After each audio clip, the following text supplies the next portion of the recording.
एक सेकेंड। अच्छा, आज का टॉपिक है डिजिटल करेंसी। इसके बारे में आपने सुना होगा। क्या कहते हैं, बिटकॉइन वगैरह इस तरह के करेंसी होते हैं। ठीक है। अच्छा, अब डेफिनेशन क्या लिखा हुआ है? Exist purely in a digital format with no physical form, unlike conventional flat fiat currencies. ये जो हमारी जो नॉर्मल करेंसी होती है उसको हम फिएट करेंसीज भी कहते हैं। ये डॉलर हो गया, पाउंड हो गया, यूरो हो गया, यन हो गया। ठीक है। Fiat currency explanation. Fiat mean let it be done, यानी गवर्नमेंट की तरफ से होता है। In Latin it refer to currency backed by government and banks, not tied to physical commodities like gold और सिल्वर। पहले गोल्ड और सिल्वर होता था, फिर पेपर मनी निकाल दी। जो पेपर मनी जो है वो बेसिकली फिएट मनी होती है, इसको करेंसी भी कहते हैं। फिर इसकी जो सपोर्ट होती है गवर्नमेंट की तरफ से होती है। गवर्नमेंट किसी भी चीज़ को करेंसी डिक्लेयर कर सकता है। Functionality, serve as an accepted form of payment for goods and services. So can be transferred between various accounts for transactions similar to cash or credit or debit card. Can be transferred between various accounts for transactions similar to cash or credit or debit card. ठीक है।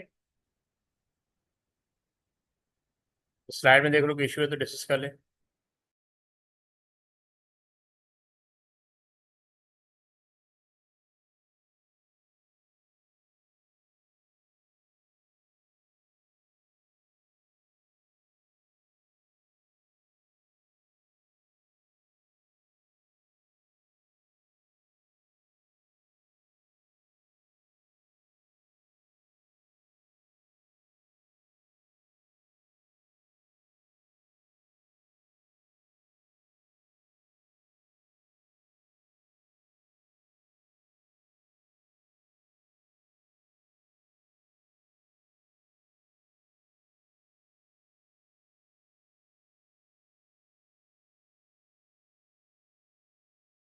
Okay, पढ़ लिया आपने?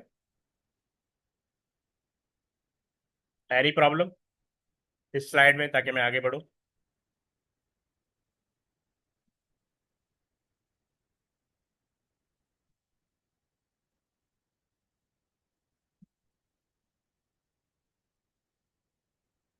ये तकी, are you listening?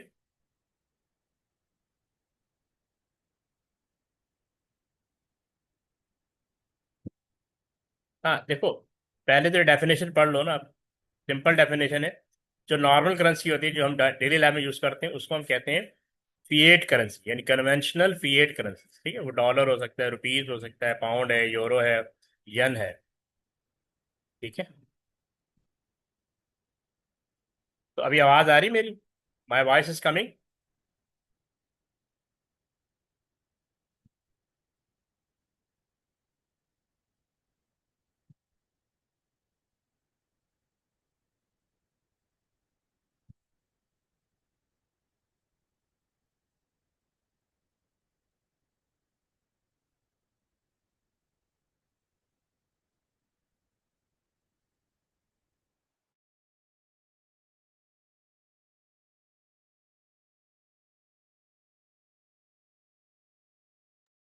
मेरी आवाज आ रही है आपको?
हाँ, अब आवाज आ रही?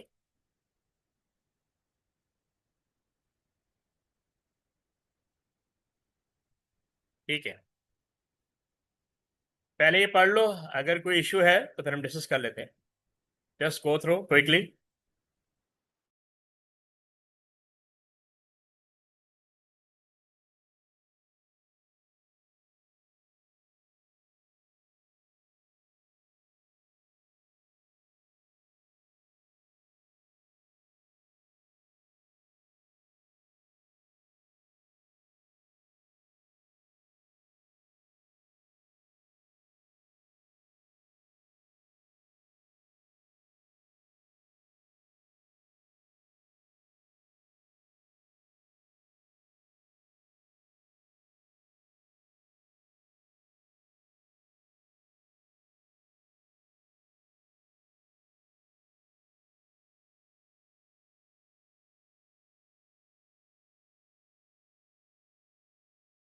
कन्वेंशनल वो करेंसी है जो हम नॉर्मली यूज करते हैं, जैसे रुपीस।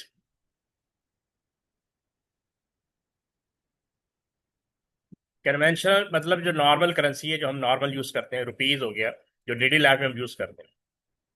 इसको फिएट भी कहते हैं। फिएट वो करेंसी होती है जिसको गवर्नमेंट डिक्लेयर करते हैं कि आज से ये करेंसी है। ये लिखा ना, fiat mean let it be done, यानी आप, गवर्नमेंट जिस चीज को भी डिक्लेयर करेगी currency, every person has to accept it. Refer to currency back by government, यहाँ पे लिखा हुआ है। ठीक है, आगे बढ़ते हैं। फिर दूसरी है ऑनलाइन बैंकिंग।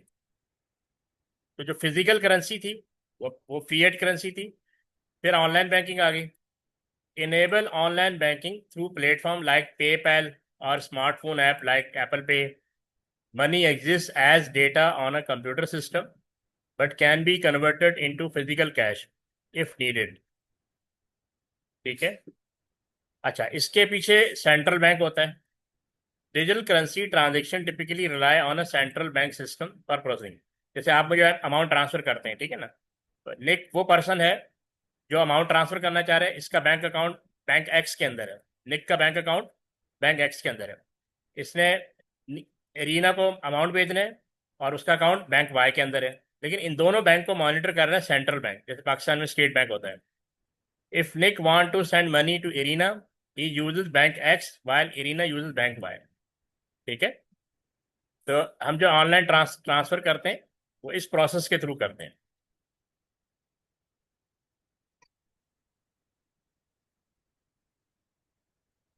ये पढ़ लो एक दफा।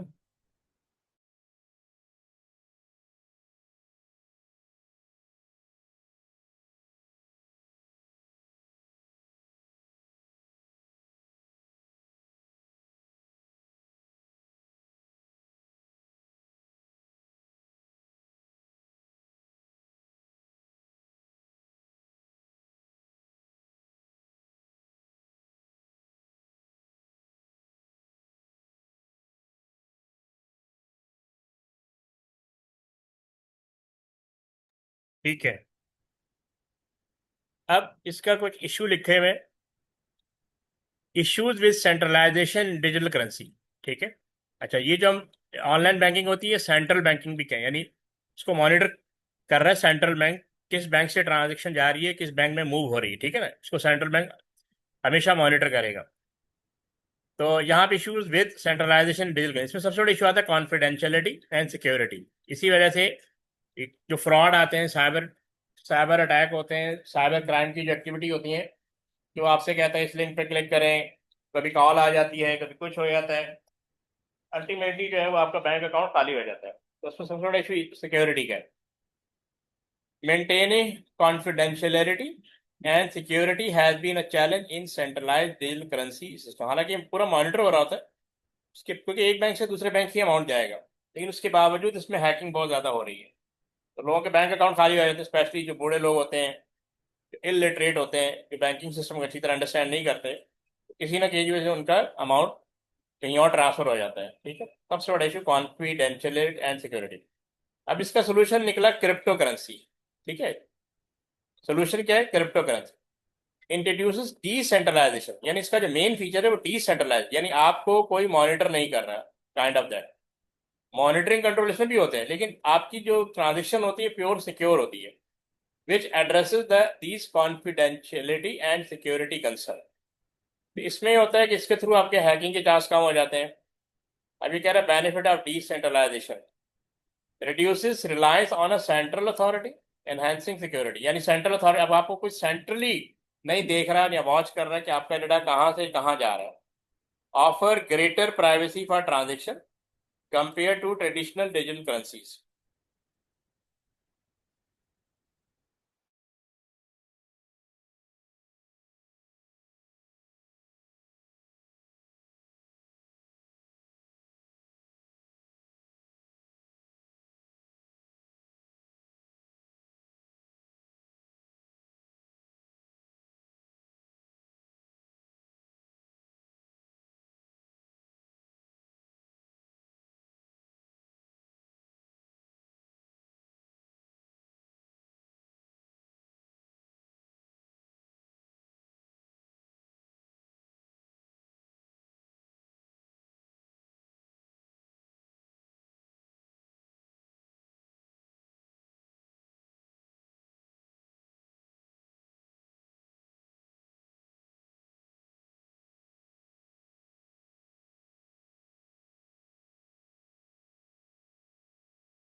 हाँ भाई।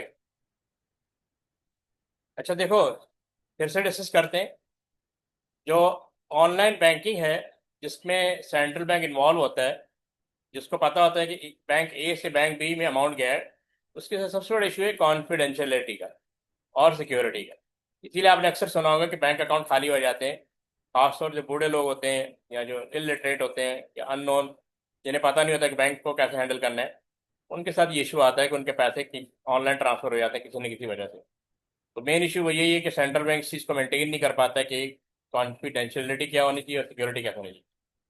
तो कह रहा maintaining confidentiality and security has been a challenge in centralised digital currency system. ये सबसे बड़ा इशू आता है। क्रिप्टो करेंसी सोल्यूशन, इसका सोल्यूशन है क्रिप्टो करेंसी। इसमें क्या होता है, डिसेंट्रलाइजेशन होता है। Introduces decentralise which addresses these confidentiality and security concern. क्या बेनिफिट है? बेनिफिट ऑफ डिसेंट्रलाइजेशन होता है reduces reliance on central authority enhancing security. अब आपका सेंट्रल अथॉरिटी यानी सेंट्रल बैंक जो होता है उसके ऊपर यानी जो फोकस जो होता है कम हो जाता है। उसके बेनिफिट क्या होता है कि सिक्योरिटी इंक्रीज, यानी अब किसी को नहीं पता कि आप अमाउंट कहाँ से ट्रांसफर कर रहे हैं, किसको ट्रांसफर कर रहे हैं, थर्ड पार्टी को नहीं पता। ठीक है। Offer greater privacy for transaction compare to traditional digital currency. तो अब चूंकि सेंट्रल अथॉरिटी को पता होता है कि आपके बैंक में कितना अमाउंट पड़ा हुआ है, कहाँ ट्रांसफर कर रहे हैं, तो इस चीज़ का बेनिफिट उठाते बहुत सारे लोग, हैकर बहुत ज़्यादा बेनिफिट उठाते हैं।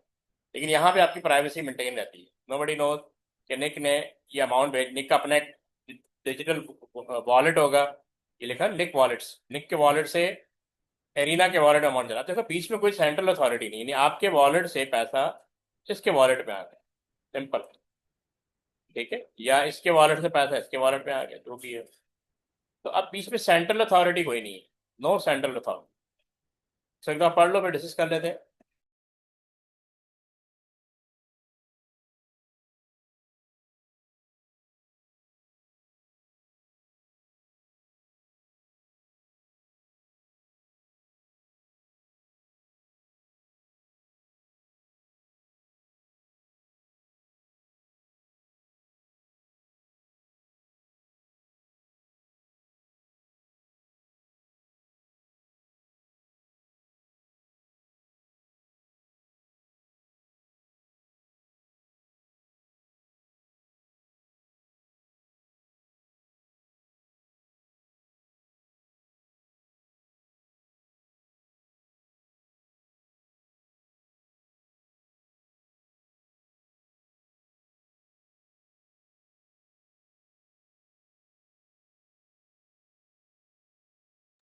पढ़ लिया आपने?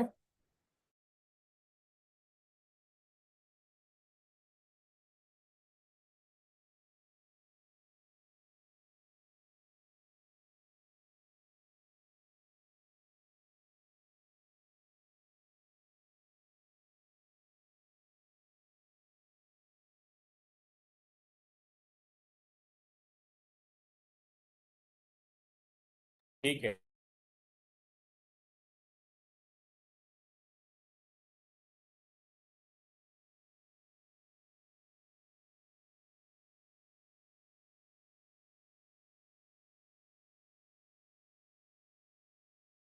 देखो, जो हमारी ऑनलाइन बैंकिंग है ना, ये वाली, जिसमें सेंट्रल बैंक इन्वॉल्व है, जो ये मॉनिटर कर रहा है कि निक का ये बैंक अकाउंट है और एरिया के बैंक अकाउंट में अमाउंट ट्रांसफर हो रहा है, तो ये सेंट्रल बैंक मॉनिटर कर रहा है, ठीक है ना। इसकी वजह से दो इशू आते हैं जो यहाँ पे लिखे हुए हैं।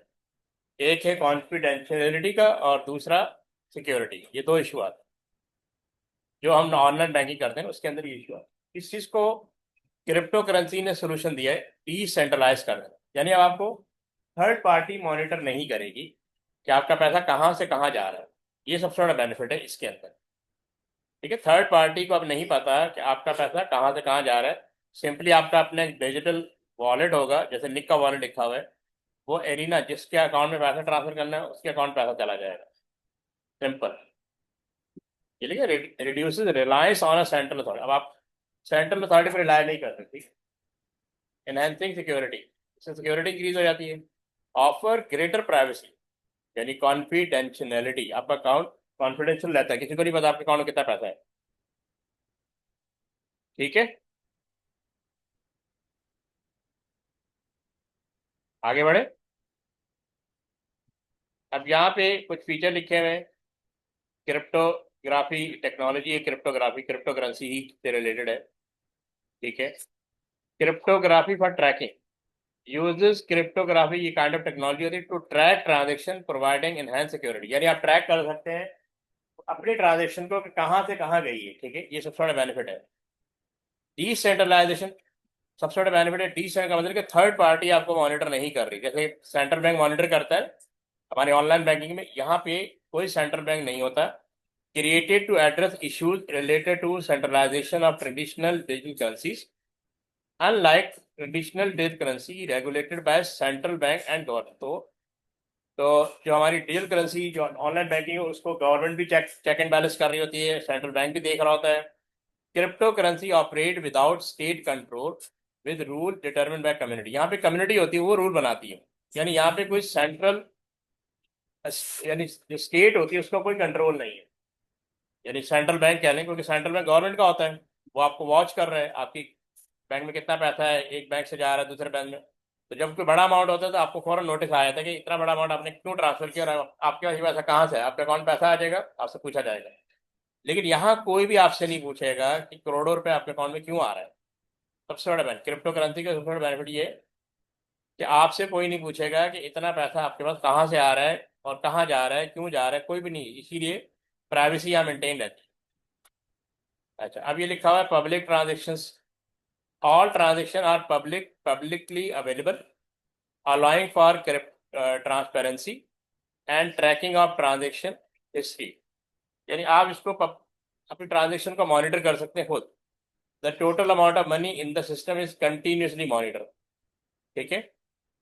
वो एक मॉनिटरिंग सिस्टम यहाँ भी होता है, but nobody will ask you. खुद आप मॉनिटर कर सकते हैं कि मेरा अमाउंट कहाँ से कहाँ जा रहा है। थर्ड पार्टी आपसे नहीं पूछेगी कि अमाउंट आपने कहाँ से रिसीव किया, आपके अकाउंट में क्यों आया, नो बडी विल आस्क। कोई भी आपसे नहीं पूछेगा। अब इसके पीछे ब्लॉकचेन सिक्योरिटी है, ब्लॉकचेन भी टेक्नोलॉजी है। Operate with in a blockchain network, तो पूरा ब्लॉकचेन है जो इसके पीछे वर्कआउट कर रहा है। Which enhances security and reduces the risk of fraud. इससे रिस्क ऑफ फ्रॉड भी कम हो जाते हैं, क्योंकि इसके अंदर प्राइवेसी को और कॉन्फिडेंशियलिटी को मेंटेन किया जाता है। ठीक है, इसको एक दफा क्विकली पढ़ लो, कोई इशू है तो डिस्कस कर लेंगे।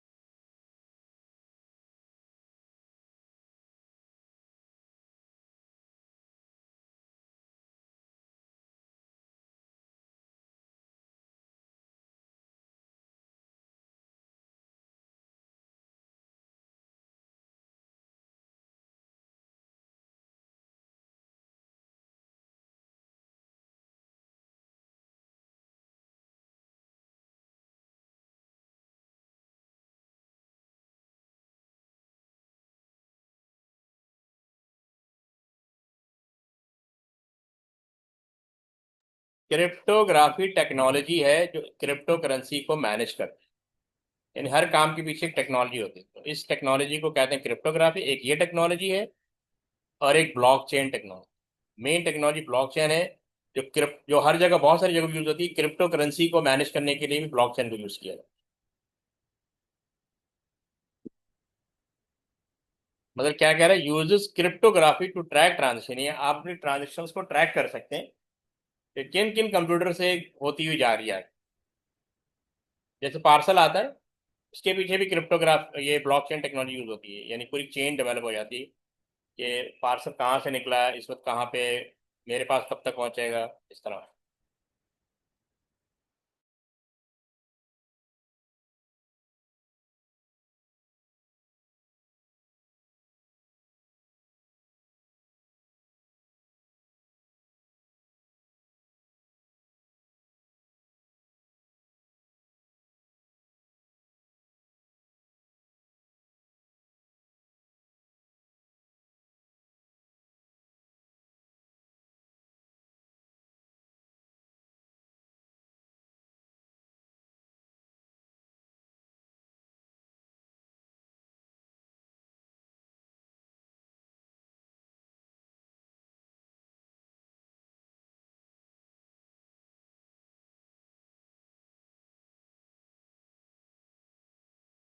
ठीक है, अब यहाँ पे ब्लॉक चेनिंग आ गई ना, अब इसको डिफाइन करना है। ये थोड़ा टेक्निकल है। ये कह रहे हैं ब्लॉक चेन क्या होता है। चेन का मतलब होता है कि जैसे एक ब्लॉक ही है ना, ये ब्लॉक है, ये कनेक्टेड है दूसरे ब्लॉक के साथ। तो फर्ज करें ये जीरो है, तो इसका मतलब ये वन होगा। तो ये इस तीसरे ब्लॉक से कनेक्ट होगा इस तरफ, सॉरी टू, ये तीसरे ब्लॉक के साथ चौथा ब्लॉक समझे। इस तरह का एक ब्लॉक चेन बन जाता है। जीरो कब होता है, जब आप फर्स्ट टाइम ट्रांजेक्शन करते हैं। तो आप फिर सेकंड टाइम ट्रांजेक्शन करेंगे तो आपको ब्लॉक नंबर वन मिल जाएगा। फिर थर्ड टाइम ट्रांजेक्शन आपको ब्लॉक नंबर टू मिल जाएगा। फोर्थ टाइम, या फोर लिख दिया, अब थ्री आएगा।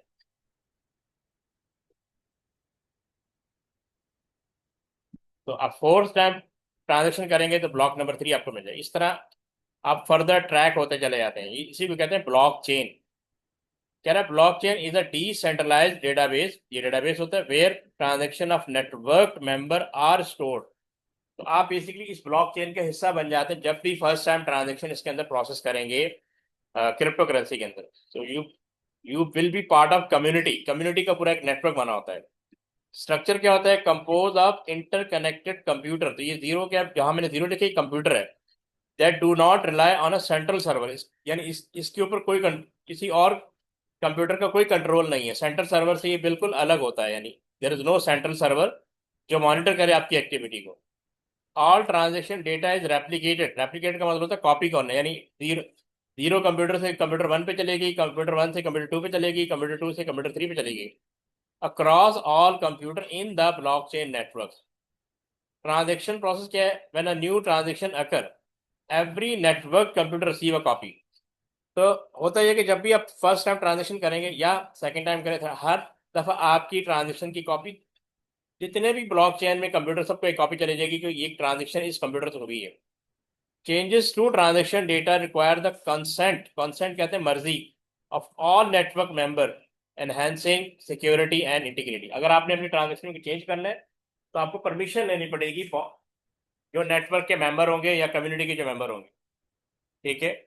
सिक्योरिटी बेनिफिट, अब ज़ाहिर है आप खुद से कोई डेटा चेंज नहीं कर सकते, यानी अगर कोई थर्ड पर्सन आपके डेटा में कोई चेंज करना चाहेगा तो उसको परमिशन की जरूरत होगी, वो खुद से चेंज नहीं कर सकता। reduces the risk of security issues such as hacking due to its decentralized nature, ये decentralized nature। एप्लीकेशन की कहाँ का अप्लाई होता है? Use in various field including crypto currency exchange में यूज होता है, स्मार्ट कॉन्ट्रैक्ट में यूज होता है, फार्मास्यूटिकल रिसर्च में यूज होता है, पॉलिटिक्स में, एजुकेशन, हर जगह पे यूज होता है। ये एक दफा पढ़ लो, फिर फर्दर डिस्कस कर लेते हैं।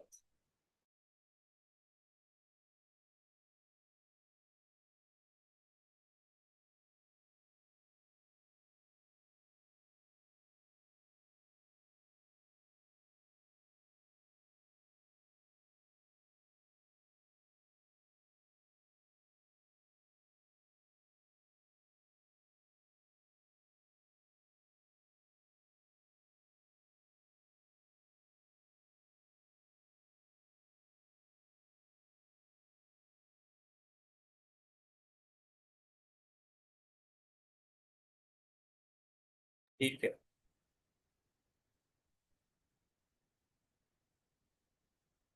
हाँ, ट्रांजेक्शन प्रोसेस ना। हाँ, ये कह रहा है ये, एक सेकंड पहले आगे देखो, किसको देखो, ये है ब्लॉक बना हुआ ना, एक ब्लॉक, इसके whenever a new transaction take place a new block is created, यानी जब भी आपकी ट्रांजेक्शन होगी ना, एक ब्लॉक क्रिएट हो जाएगा।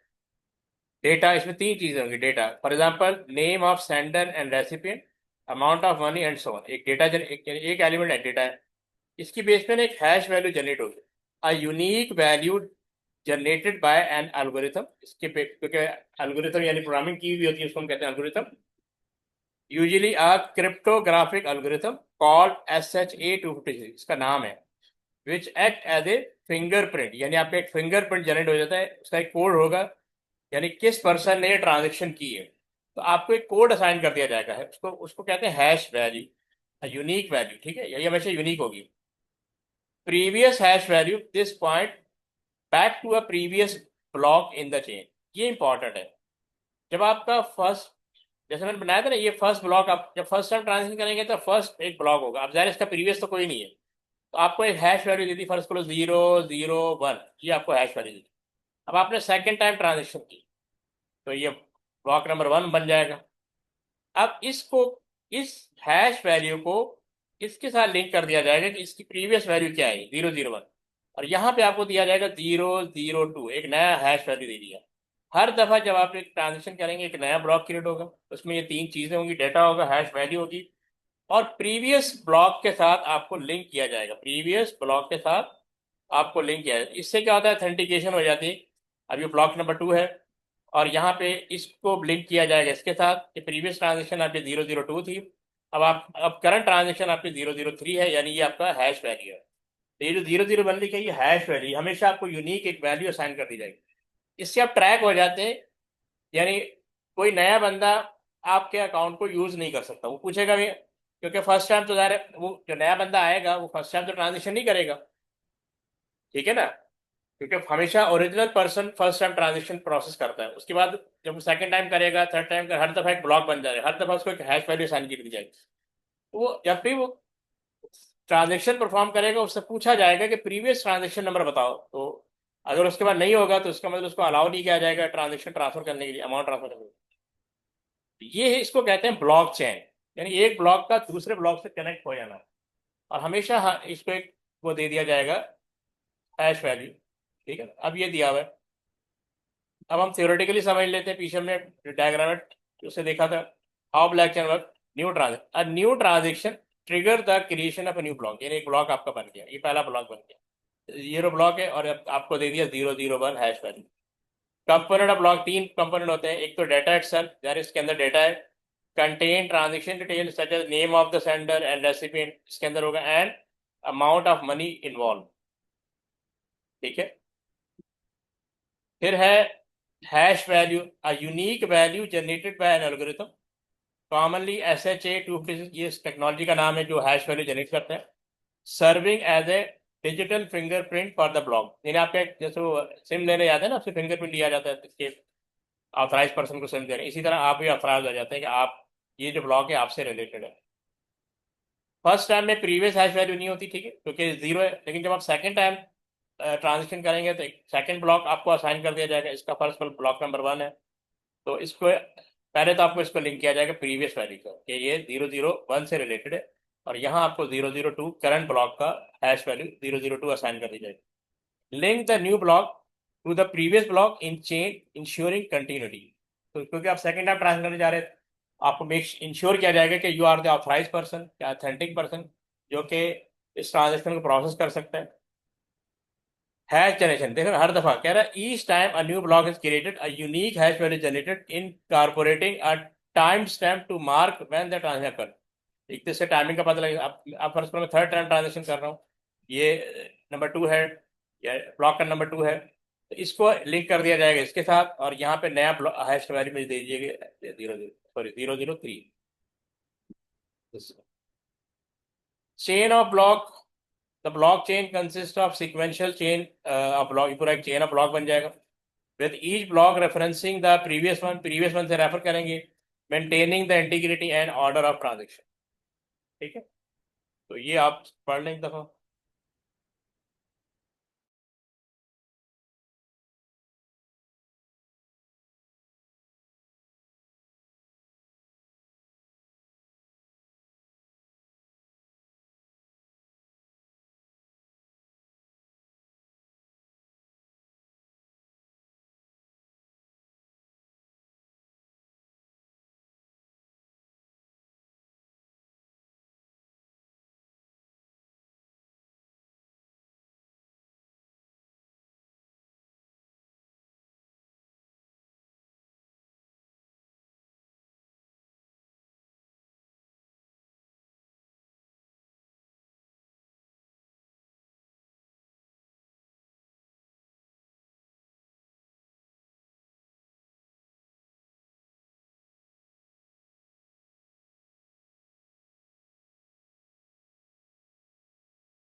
जी पढ़ लिया आपने?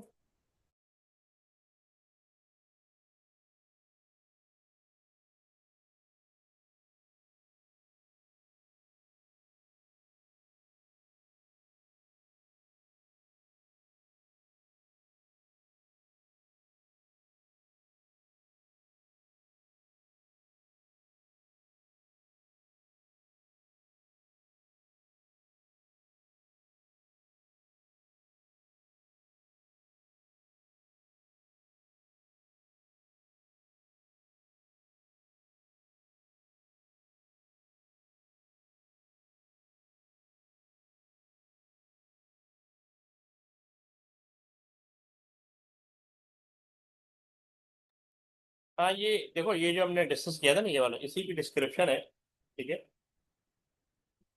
तो इसमें कह रहा है कि जब भी न्यू ट्रांजेक्शन होगी, मैंने आपको बताया ना, एक ब्लॉक क्रिएट हो जाएगा सिंपल। न्यू ट्रांजेक्शन आपको एक ब्लॉक असाइन कर दिया, इस ब्लॉक का एक नंबर होगा, पर उसको ये जीरो ट्रांजेक्शन, यानी फर्स्ट ट्रांजेक्शन को मैं जीरो का नाम दे रहा हूँ, तो इस ट्रांजेक्शन का हैश वैल्यू 001 होगा फर्स्ट, ये हमेशा यूनिक होगा। अब आप जब सेकंड टाइम ट्रांजेक्शन करेंगे तो एक नया ब्लॉक क्रिएट होगा, ये ब्लॉक 1 होगा, ठीक है, इसको हम कहेंगे ब्लॉक 1। लेकिन इसका अपना जो ट्रांजेक्शन नंबर कह लें या हैश वैल्यू वो 002 होगा, और ये इसको लिंक करें 001 को, हम इससे लिंक भी करेंगे। ठीक है, कह रहे हैं ना, new transaction trigger the creation of new block. Okay, component of block क्या है, डेटा। इस ब्लॉक के अंदर क्या क्या होगा, जैसे नेक्स्ट स्लाइड में आपको मैंने दिखाया था, कंटेन ट्रांजेक्शन डिटेल, इसके अंदर such as name of sender and recipient and the amount of money involve, ठीक है। फिर हैश वैल्यू यानी इस ब्लॉक का अपना एक नंबर, यूनिक नंबर होगा जिससे आइडेंटिफाई हो सके, या यूं कह लें ट्रांजेक्शन नंबर कह लें आप, ठीक है।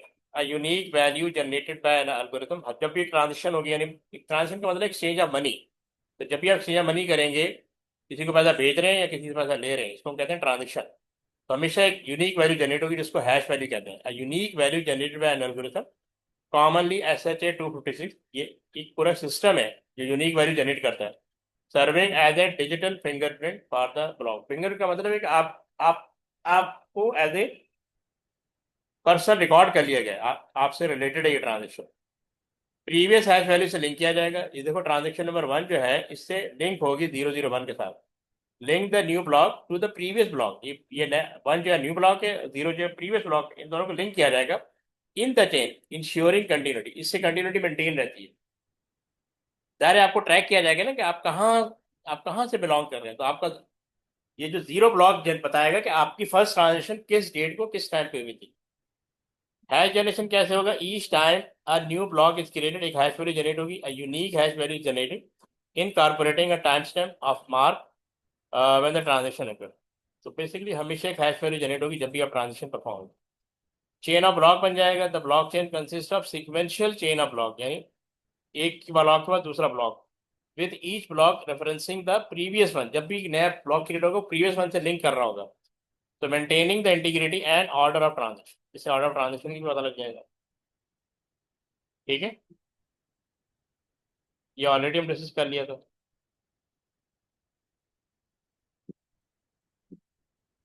ये क्विकली पढ़ लो पहले, फिर हम बताता हूँ।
ठीक है, अब मैं एक्सप्लेन कर देता हूँ। ये कह रहा है connection and security of blockchain कैसे मेंटेन किया जाता है। सबसे पहला जो ब्लॉक क्रिएट होता है उसको कहते हैं genesis block. Block 1 is called the genesis block as it does not link to any previous block, यानी ये जो पहला ब्लॉक होता है इसको हम कहते हैं जेनेसिस ब्लॉक। फर्स्ट को लो, ये इसको चलो 1 का नाम देते हैं, ये 1 है, और इसकी जो हैश वैल्यू वो 001 है, मैं इसको ऐसे 00। Hash integrity, if block 2 is Altered, अब फर्स्ट को मैं ब्लॉक 2 क्रिएट किया, ठीक है, ये सेकंड ट्रांजेक्शन है और इसकी हैश वैल्यू 002 है। पहले तो इसको लिंक किया जाएगा इसके साथ, पहले इसको लिंक किया जाएगा कि हैश वैल्यू के साथ। एक करंट हैश वैल्यू होती है, याद रखना, जो करंट ट्रांजेक्शन से रिलेटेड है, 002 करंट हैश वैल्यू है, और दूसरी प्रीवियस हैश वैल्यू, ठीक है ना। तो हमने इसको प्रीवियस हैश वैल्यू से लिंक कर दिया, और ये ब्लॉक 2 है। अब वो कह रहे हैं अगर फर्ज करें ब्लॉक 2, ये ब्लॉक 2 इज इन अल्टर्ड, यहाँ पे कुछ चेंजेस आती है, इट्स हैश वैल्यू चेंजेस, तो इसकी हैश वैल्यू चेंज हो जाएगी क्योंकि पहले ये जनरेट हो चुकी है, और ये पूछेगी तुम्हारी प्रीवियस वैल्यू क्या है, तो हम बताएंगे 001। अब कह रहे हैं कि अब अब सारा हैकर आएगा किसी ना किसी लेवल पे तो आएगा ना, है यानी ट्रांजेक्शन नंबर 2 में आएगा, 3 में आएगा, 4 में आएगा, किसी न किसी ब्लॉक पे आएगा वो। तो जिस ब्लॉक में भी आएगा, यहाँ पे उन्होंने एग्जाम्पल लिया, ब्लॉक 2 इज अल्टर्ड, यहाँ इस ब्लॉक में कोई भी चेंजेस होती है, इट्स हैश वैल्यू चेंज, तो हैश वैल्यू चेंज जाएगी। इनवैलिडेटिंग ब्लॉक 3, अब ब्लॉक 3 क्रिएट होगा, लेकिन ये कह रहा है ये इनवैलिड होगा क्योंकि ये इससे लिंक नहीं बना पाएगा, क्योंकि इसको प्रीवियस चाहिए। And any subsequent block due to broken link, इसका लिंक ब्रेक हो जाएगा क्योंकि उसको इनवैलिड कर दिया, क्योंकि ऑलरेडी ब्लॉक 2 में ट्रांजेक्शन नंबर जनरेट हो चुका था। अब आप थर्ड पर्सन है, यानी जो आप उसी ब्लॉक 2 को एक्सेस कर रहे हैं, तो उसका ट्रांजेक्शन नंबर चेंज जाएगा। ट्रांजेक्शन जब चेंज होगा तो जाहिर है इसका प्रीवियस वन तो कोई भी नहीं है। जाहिर है आप जब जब भी ट्रांजेक्शन होगी ब्लॉक क्रिएट होगा उसको लिंक किया जाएगा प्रीवियस वन पे। लेकिन इससे क्या होगा, आप ऑलरेडी इनवैलिड हो चुके हैं क्योंकि आप अल्टर कर रहे हैं। ठीक है, आप क्योंकि अल्टर करने के लिए आपके पास परमिशन होनी चाहिए बाकी मेंबर की, आपने परमिशन नहीं दी, आप जबरदस्ती चेंजेस कर रहे हैं ट्रांजेक्शन में अमाउंट ट्रांसफर करने के लिए। उसकी वजह से क्या होगा, 2 और 3 का चेन ब्लॉक क्या होता है, लिंक ब्रेकअप हो जाएगा। टेम्पर प्रिवेंशन, टेम्पर कहते हैं चेंजेस को, the structure prevent tampering making it difficult for hacker to alter data without breaking the entire chain. सारी चेन जब तक ब्रेक नहीं करेगा तब तक वो हैक नहीं कर पाएगा, और ये बहुत डिफिकल्ट होता है। Proof of work mechanism, to add a new block a proof of work process must be completed, typically taking about 10 minute लगते हैं आपको। This process monitor by miner, miner वो लोग होते हैं जो इस पूरे प्रोसेस को मॉनिटर कर रहे होते हैं। वो earn a commission for creating new block, नया ब्लॉक क्रिएट करने के लिए वो, ये माइनर होते हैं जो इस चीज को मेक श्योर करते हैं कि आप वैलिड यूजर है, इसका ब्लॉक क्रिएट करना है। पहले तो आपको वैलिडेट किया जाएगा। ठीक है, ये क्विकली पढ़ लो फिर आगे। नेक्स्ट स्लाइड आखिरी।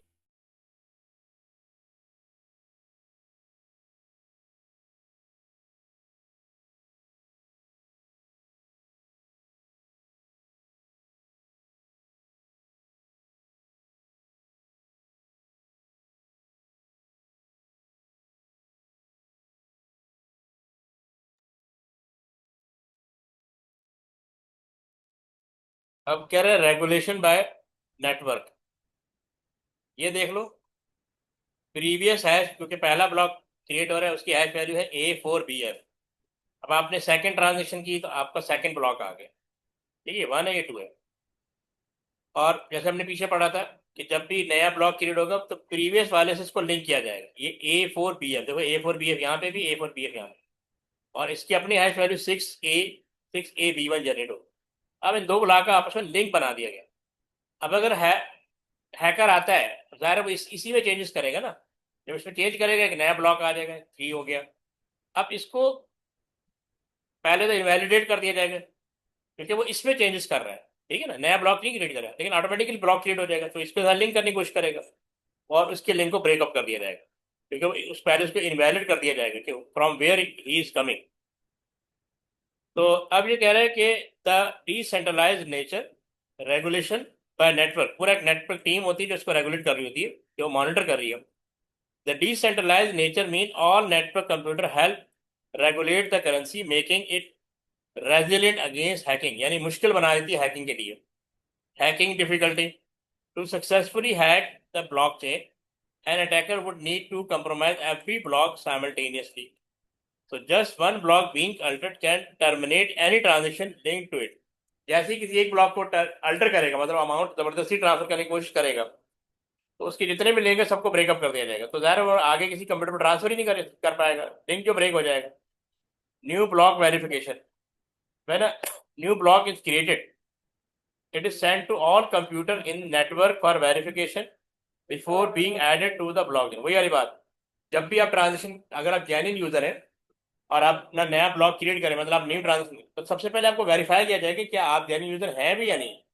पूरा आपका लिंक ब्लॉकचेन चेक किया जाएगा कि कहाँ कहाँ कनेक्टेड है। Full blockchain copy, new user joining the network receive a complete copy of the entire blockchain system for consistency and integrity. एक सेकेंड।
बेसिकली इसको पढ़ लो एक दफा, ठीक है, फिर जो इश्यू है डिस्कस कर लेते हैं फटाफट।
ठीक है, समझ में आ गया आपको?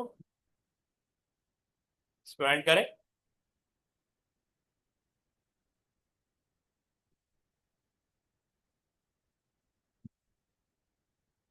ठीक है, कल कंटिन्यू करते हैं, इसको कंप्लीट करते हैं।